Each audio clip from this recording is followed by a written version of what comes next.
ગુજરાત રાજ્યના પોલીસ વડા દ્વારા અપાયેલી સૂચનાઓને લઈ સુરત શહેર એ ડિવિઝન પોલીસના ગુનેગારોનું ઇન્ટ્રોગેશન કરાવ્યું હતું અને તેઓની ચેતવણી અપાઈ હતી। તેઓ આ ગુનેગારોના લિસ્ટમાં 16 જેટલા હાર્ડકોર ક્રિમિનલો પણ સામેલ છે। ગુજરાત રાજ્ય પોલીસ વડા વિકાસ સહાયના 100 કલાકના અલ્ટિમેટમ બાદ સુરત પોલીસ એક્શન મોડમાં આવી ગઈ છે। ત્યારે સુરત શહેરના એ ડિવિઝન પોલીસ દ્વારા 121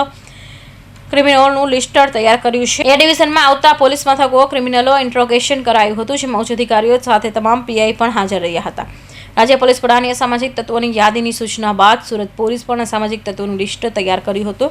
જેમાં આ ડિવિઝનમાં 16 જેટલા હાર્ડકોર ક્રિમિનલનો સમાવેશ થાય છે, તો તમામ આરોપીઓનું ઇન્ટ્રોગેશન કરી ચેતવણી પણ અપાઈ હતી। મહેરબાન ડીજીપી ગુજરાત રાજ્ય શ્રી વિકાસ સહાય સાહેબનાઓએ આપેલ સૂચના મુજબ 100 કલાકમાં અસામાજિક તત્વો ઉપર કાર્યવાહી કરવા અંગે મહેરબાન પોલીસ કમિશનર શ્રી અનુપમસિંહ ગેહલોત સાહેબ સુરત શહેર, સેક્ટર 1 શ્રી બાબાંગ જમીન સાહેબ તથા ઝોન 1 શ્રી આલોક કુમાર સાહેબના સૂચના અને માર્ગદર્શન મુજબ અત્રેના ઝોન 1 વિસ્તારના એ ડિવિઝન વિસ્તારમાં સમાવિષ્ટ કાપોદરા, સરથાણા તથા લસકાણા પોલીસ સ્ટેશન વિસ્તારમાં અસામાજિક પ્રવૃત્તિઓ અને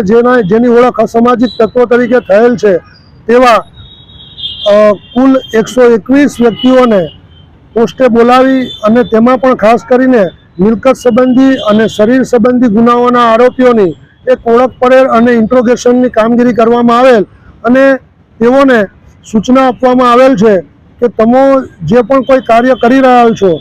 એમાં કોઈ પણ પ્રકારનું ગેરકાયદેસર કૃત્ય કરશો તો તમારા વિરુદ્ધ નિયમો અનુસાર અને કાયદાકીય રીતે કડકમાં કડક પગલાં લેવામાં આવશે અને કાયદાકીય સખત કાર્યવાહી કરવામાં આવશે। ઉપરોક્ત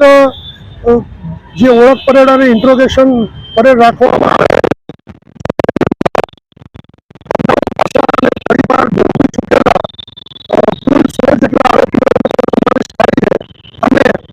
સંબંધી અને શરીર સંબંધી ગુનામાં